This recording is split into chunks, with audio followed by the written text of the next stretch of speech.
Welcome to Alfred Kazin Notes, a place where literature, ideas, and the minds of great writers come alive. Let's explore the thoughts behind the words. Today, we are reviewing a comprehensive synthesis of Aldous Huxley's Brave New World, evaluating its prophetic accuracy against George Orwell's 1984 and Neil Postman's Amusing Ourselves to Death through the lens of modern algorithms, consumerism, and social credit systems. The manuscript effectively juxtaposes Orwell's fear of pain with Huxley's fear of pleasure, but it stops short of leveraging Neil Postman's insights to forge a truly novel framework for understanding modern algorithmic distractions. Exactly. I mean, the submission leans just way too heavily on reiterating those well-worn quote from Neil Postman's 1985 work, Amusing Ourselves to Death. Right, especially the central observation that Orwell feared what we hate will ruin us, while Huxley feared what we love will ruin us. It's a brilliant distillation, absolutely. But the weakness here is that the author treats this television-era critique as the final word on the matter. Yeah, they do. The text accurately summarizes the distinction between Orwellian deprivation of truth and the Huxleyan drowning of truth in a sea of irrelevance. But the analysis, well, it remains somewhat trapped in the broadcast era of the 1980s. It really does. Because they list these modern references, specifically Reddit threads and that fascinating APA survey regarding social media usage, but they treat them as parallel observations. Instead of intersecting them. Yes, instead of intersecting them to show precisely how the mechanisms of Brave New World have actually evolved. Right now, the critique just describes the symptoms of our digital age. It entirely lacks a modernized, theoretical angle on the underlying disease. So, to improve this, the author needs to evolve the argument by explicitly applying Postman's media ecology to the mechanics of modern, algorithm-driven social media. Shifting the angle from a historical, literary comparison to an active, humanistic critique of present-day soma. Exactly. They must demonstrate that the modern algorithm is the ultimate synthesis of Orwellian surveillance and Huxleyan pleasure. We are being watched constantly, which is Orwell's nightmare, but we aren't watched so we can be dragged into room 101 and tortured. No, we are surveyed so that we can be fed a perfectly personalized drip of digital soma that ensures our absolute passivity. And the author has excellent raw material already sitting in the draft to support this. They just need to repurpose it. For example, let's look at that APA survey they mentioned. The one that found 64% of users feel actively influenced by the lifestyles they see curated on social media? That's the one. Instead of simply dropping that statistic into the text as proof that social media is influential, the author should frame the algorithmic feed as a literal, modernized form of hypnopaedia. Oh, the sleep teaching utilized by the world state? Right. In Brave New World, the director famously describes hypnopaedia as drops of liquid sealing wax, drops that adhere, encrust, incorporate themselves with what they fall on, until the child's mind is entirely composed of these subtle suggestions. That is a phenomenal connection for the author to make. They can argue that instead of state-sponsored whispers echoing in the dark while we sleep, the modern algorithm provides a continuous, waking stream of subtle suggestions. Every single time a user refreshes their feed, another drop of liquid sealing wax falls. It enforces consumerist norms, dictates aesthetic desires, shapes public perception, all entirely without the user's conscious realization. The algorithmic feed itself becomes the world state educator. It completely bypasses rational, critical thought to speak directly to human desire. And what makes it so insidious is the psychological trap that keeps the user returning for those drops of wax. Which brings us to another brilliant opportunity to elevate the draft. The author introduces the concept of the hedonic treadmill, initially proposed by Brickman and Campbell. But again, it just sits there on the page. Does. The author needs to connect this psychological reality directly to the architecture of the infinite scroll on modern platforms. They should vividly illustrate how the user is trapped in a relentless cycle of rapid, superficial contentment that mirrors the feelies and the orgy-porgy rituals of Huxley's world state. The parallel is striking. The feelies in Brave New World aren't designed to challenge the audience or provide catharsis. They are designed to bombard the senses so overwhelmingly that the individual cannot possibly process their own existential emptiness. And the infinite scroll functions identically.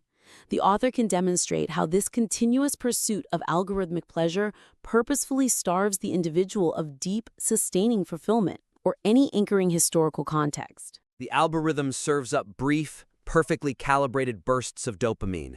It effectively places the citizen on a digital treadmill where they consume endlessly, scrolling for hours, but never actually arrive at a state of genuine intellectual or emotional nourishment. They are full, yet entirely hollow. And that hollowness is highly profitable, which is where the synthesis of our two dystopian authors reaches its zenith. Yes, and the author has a section discussing the merger of these dystopian visions, but it remains a bit abstract. To make it undeniable, the author should analyze targeted advertising. Like Google scanning the contents of personal Gmail accounts to personalize web advertisements? Exactly. That is the precise, undeniable point where George Orwell and Aldous Huxley merge into a single apparatus. It is the perfect marriage of their two nightmares. The surveillance itself is profoundly Orwellian in its pervasiveness. The telescreen is in our pocket. Our data is scraped. Our physical locations are monitored. Our private communications are cataloged. That is Oceania. But the execution, the reason for the surveillance is entirely Huxleyan. The system tracks us not to uncover thought crime, but merely to sell us the exact, hyper-specific comforts and distractions that guarantee our complacency. It surveils us specifically to inflict pleasure. If the author takes these three elements, the APA data, framed as hypnopedia, the hedonic treadmill linked to the infinite scroll, and targeted advertising analyzes the Orwell-Huxley synthesis, this piece transforms completely. It moves from being a static book review into an urgent, culturally vital critique of the water we are swimming in right now. While the draft intriguingly introduces China's social credit system as a modern parallel to the world state, the connection remains superficial and lacks a rigorous biopolitical analysis of soft totalitarianism. Yes, I noticed that too. The weakness there is that the manuscript brings up the social credit system, or SCS, and touches briefly on its use of gamified incentives and behavioral nudges. And the author rightly notes that this operates quite differently than traditional Orwellian coercion. However, the analysis stops at that observation. It fails to deeply, systematically connect these modern civic rewards to Huxley's caste conditioning and behavioral predestination. Furthermore, the text ambitiously introduces Michel Foucault's concepts of biopolitics and governmentality, the idea that modern states regulate populations through the comprehensive management of life itself. But it leaves these high-level philosophical frameworks entirely disconnected from the practical, on-the-ground reality of the SES examples they provide. Like the specific point system used in the city of Marytown. Exactly. The academic theories sit adjacent to the contemporary examples on the page, but they never actually interact to interpret one another. To resolve this disconnect, the author must focus this section tightly on the concepts of soft totalitarianism and dynamic conformity. The suggestion is to explicitly link the behavioral nudges of the social credit system to the world state's positive reinforcement conditioning. Utilizing Foucault's biopolitical framework not just as a name drop, but as the primary lens. They need to explain how modern governance manages populations through the administration of access, convenience, and privilege, rather than through physical violence. It is about engineering an environment so frictionless, yet so dependent on compliance, that the citizen gleefully polices themselves. To actualize this, the author should dive deeply into the specific mechanics of Marytown's 1,000-point system, which they only mention in passing right now. They should draw a direct, comparative line between the modern red lists and civic perks like receiving discounts on municipal heating bills for state-approved volunteer work, and the positive reinforcement conditioning administered to the alphas and betas in Brave New World. The author can argue that the social credit system aims to construct a comprehensive rule of trust where citizens willingly self-regulate their behavior to maintain their social standing and material comfort, effectively doing the disciplinary work of the state for them. It is a modern conditioning process that perfectly mirrors how world state citizens are conditioned to genuinely love their predetermined social destinies. And it is the active nature of that love that the author needs to highlight. This brings us to a crucial concept from Huxley's later nonfiction that the author absolutely must leverage. Dynamic conformity. Yes, the author should analyze the phrase dynamic conformity, a brilliant and terrifying oxymoron drawn directly from Aldous Huxley's essay collection Brave New World Revisited. They should apply this concept to the modern citizen living under a gamified social credit system. This citizen cannot simply be passively obedient in the way an Orwellian prole might be. They must actively, energetically, and demonstrably participate in their own subjugation. They must perform their compliance to earn the points necessary to live comfortably. That is a phenomenal distinction. The author can vividly show how this modern performance of compliance mirrors the citizens of the world state, who don't just quietly accept their lot, but eagerly self-medicate with soma at the slightest hint of discomfort. And actively participate in the solidarity services to burn away any lingering individuality. In both the world state and the modern algorithmically governed city, conformity ceases to be a passive state of non-resistance. It becomes a performative, dynamic, and constant action. The citizen is constantly auditioning for the approval of the system, which leads directly into how the author can finally make Foucault do the heavy lifting in this essay. Right.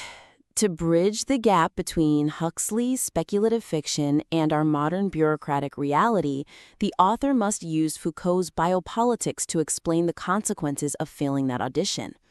They must explicitly explain that the world state regulates life not through the threat of death, which is the hallmark of Orwell's Oceana, but through the granular, bureaucratic management of life's daily comforts. Foucault argued that biopolitics is the power to make live and let die, managing the optimization of life. Under a social credit system, an individual with a low score isn't dragged into a torture chamber and vaporized. They are simply denied access to the high-speed rail network. They are banned from enrolling their children in high-performing schools. Their internet bandwidth is intentionally throttled. Effectively becomes a modern-day epsilon. But rather than being subjected to genetic stunting and oxygen deprivation in a world state hatchery, their social and intellectual mobility is stunted through algorithmic demotion. The physical environment simply stops responding to them. By framing the social credit system as an applied biopolitical tool that manufactures epsilons through data deprivation, the author gives their critique immense theoretical weight. The discussion of genetic engineering and the Bokanovsky process thoroughly covers the mechanics of physical control, yet it misses the profound humanistic tragedy at the core of John the Savage's ultimate fate. That is the crucial missing piece of this draft. The analysis of human enhancement, soma distribution, and mass cloning is just overwhelmingly clinical and structural right now. The author successfully outlines the Marxist and posthumanist theories at play, detailing exactly how human beings are commodified into a mechanized hierarchy. But in doing so, the draft completely loses sight of the philosophical and emotional stakes. The beating heart of Huxley's novel. The text mentions John the Savage's suicide at the lighthouse and his desperate plea for freedom with Mustafa Mond, but it treats these climactic moments merely as necessary plot summaries. The definitive, devastating failure of the transhumanist utopia to satisfy the intrinsic yearnings of the human soul.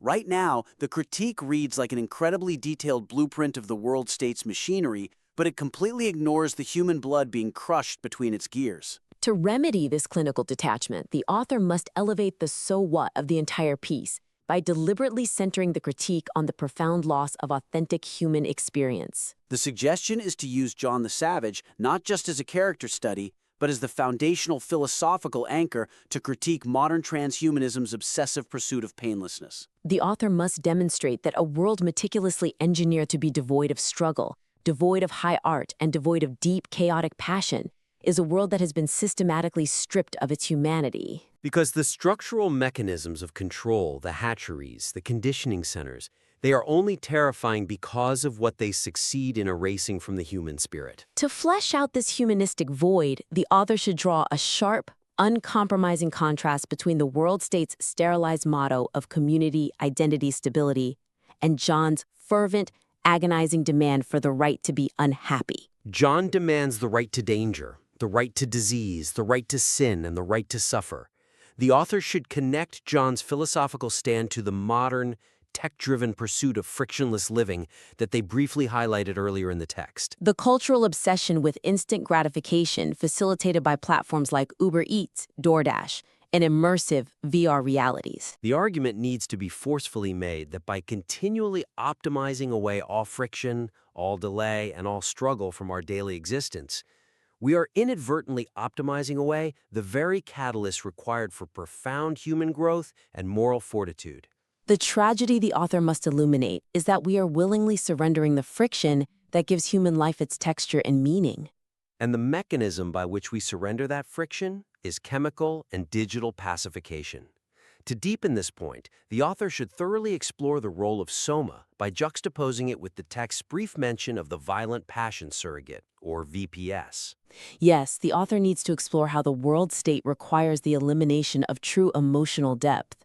It must eradicate both agonizing, soul-crushing pain and transcendent joy, leaving only a sterile, lukewarm void of perpetual contentment. The author must relate this literary concept to our modern, real-world dependence on both chemical antidepressants and the digital antidepressants of endless algorithmic distraction. If the author builds that connection, then John's ultimate suicide is transformed from a tragic plot point into a fierce, inescapable indictment of the system. They can powerfully argue that when a human being is fundamentally starved of authentic meaning, denied the right to suffer for something greater than themselves, and forced into an inescapable environment of mandated contentment, well, self-destruction becomes the only remaining assertion of free will. John's suicide is the final desperate act of a human soul refusing to be permanently pacified. It is the ultimate rejection of the transhumanist bargain. And we cannot discuss the human soul in Brave New World without discussing the language of the soul, which is art. The author makes a strong case for the world state's suppression of intellect by noting the absence of historical literature. But it needs to go much deeper into the nature of art itself. They should adopt the humanistic lens of literary criticism by exploring why Shakespeare is the weapon John the Savage wields against the world state. The author should highlight how Shakespeare's works represent the raw, chaotic, bloody, and beautiful reality of the human condition. Mustafa Mond explicitly acknowledges this truth when he tells John that you cannot make tragedies without social instability. The world state had to choose between high art and social stability, and they chose stability. The author must contrast the messy, dangerous vitality of Shakespeare with the debased, multisensory overload of the Feelies. The argument to be made here is that when a culture deliberately replaces transformative, tension-filled art with mere sensory stimulation and pacifying entertainment, it effectively engineers the death of the soul. True art requires tension. It requires conflict, suffering, and a reckoning with mortality. A society that outlaws tension to preserve stability fundamentally outlaws art. And thereby outlaws humanity's ability to critically reflect upon itself. By framing the absence of high art not just as censorship, but as a deliberate biopolitical strategy to stunt human consciousness, the author elevates the entire critique. The manuscript introduces a robust array of analytical lenses, including Marxist theory, posthumanism, and biopolitics, but presents them as isolated silos rather than a cohesive, escalating argument. That structural weakness really cripples the draft right now.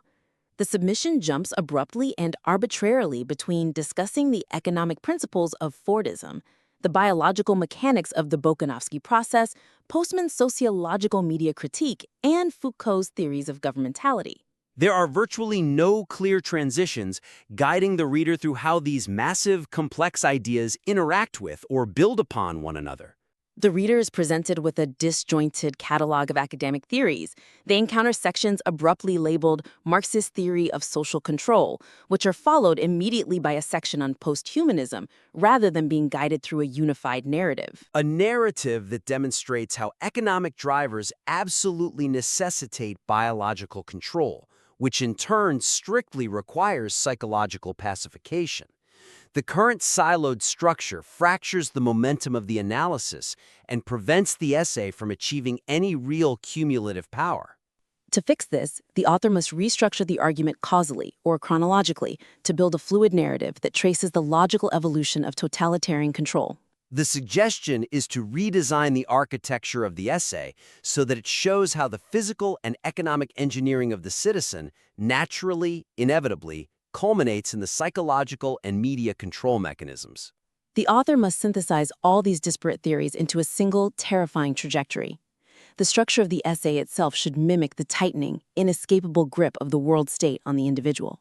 To execute this architectural flow, the author should begin the restructured argument squarely with the foundation, which is Fordism and consumer capitalism.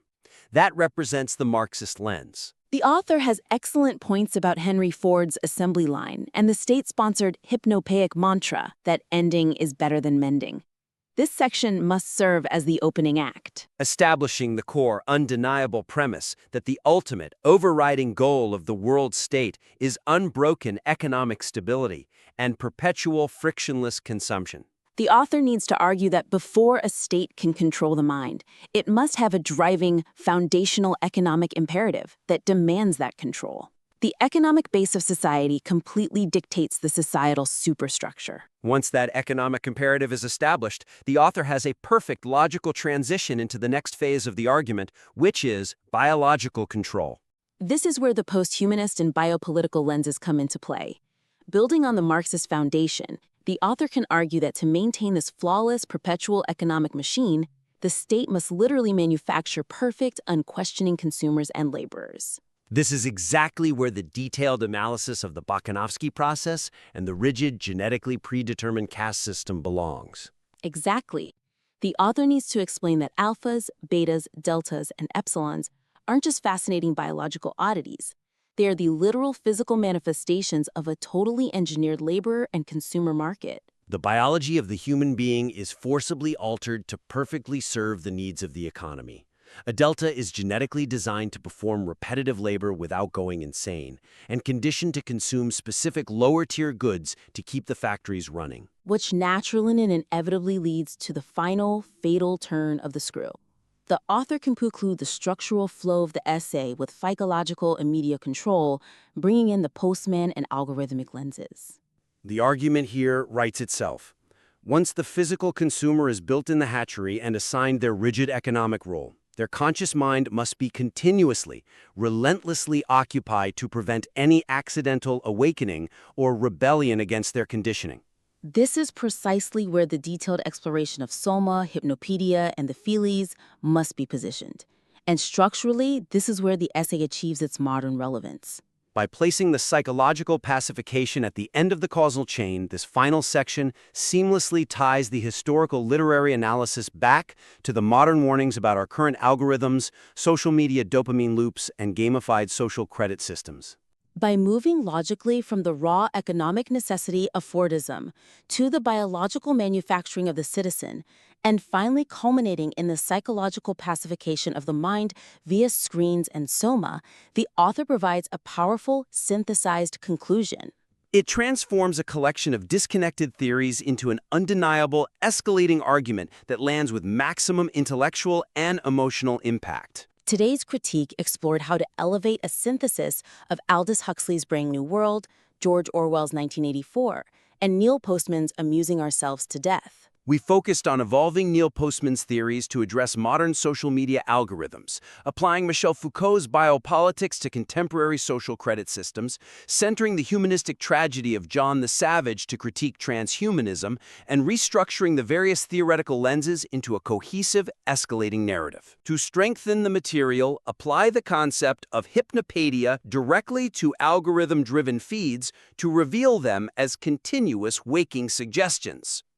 Use the dynamic conformity of the world state to explain the gamified nudges of modern social credit systems, demonstrating how citizens actively participate in their own subjugation. Anchor the philosophical stakes of the piece in the absolute necessity of authentic human struggle and high art, using John the Savage's fate as a devastating indictment of a frictionless society. And finally, reorganize the theories causally, from economic foundations to biological manufacturing to psychological pacification, to build an undeniable, escalating argument. We invite the author to implement these structural and thematic changes, deepen the humanistic inquiry, and submit the revised work back to us for further critique.